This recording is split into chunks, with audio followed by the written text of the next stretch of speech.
Sina Tiburcito, ang baby shark, at si Nemo, ang clownfish, ay naggalugad sa gilid ng kanilang reef nang matuklasan nila ang isang sinaunang mapa na nagsasabi ng kwento ng isang kayamanan na nakatago sa pugad ng Kraken. Isang maalamat na nilalang na kinatatakutan ng lahat ng naninirahan sa dagat. Nagpasya silang simulan ang pakikipagsapalaran.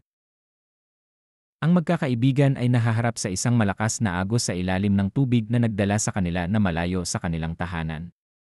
Nahuhuli nila ang isang malaking kabibe at, sa tulong ng isang palakaibigang starfish, bumalik sa landas.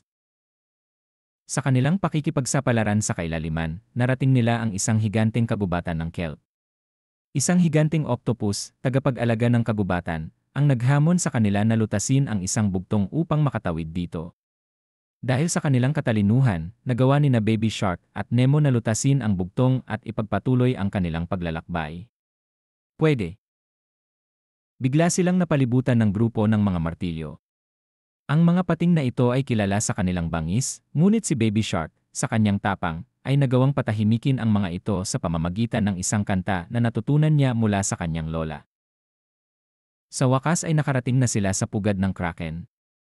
Isa itong malaking kuweba na puno ng mga bitag at kadiliman.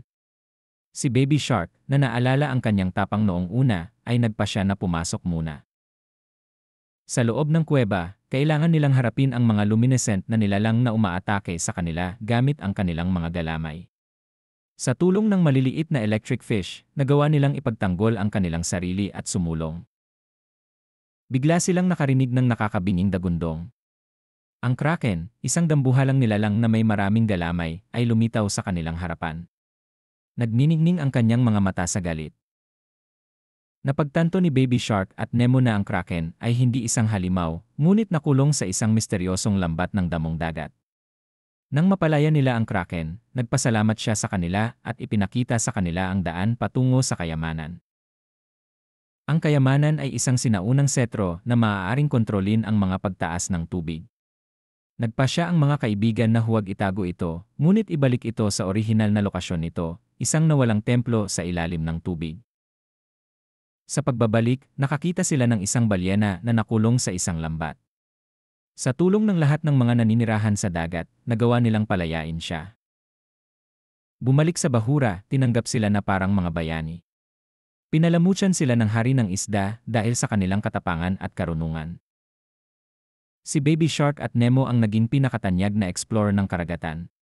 Sama-sama, ipinagpatuloy nila ang kanilang mga pakikipagsapalaran, pagtuklas ng mga bagong nilalang at hindi kapani-paniwalang mga lugar.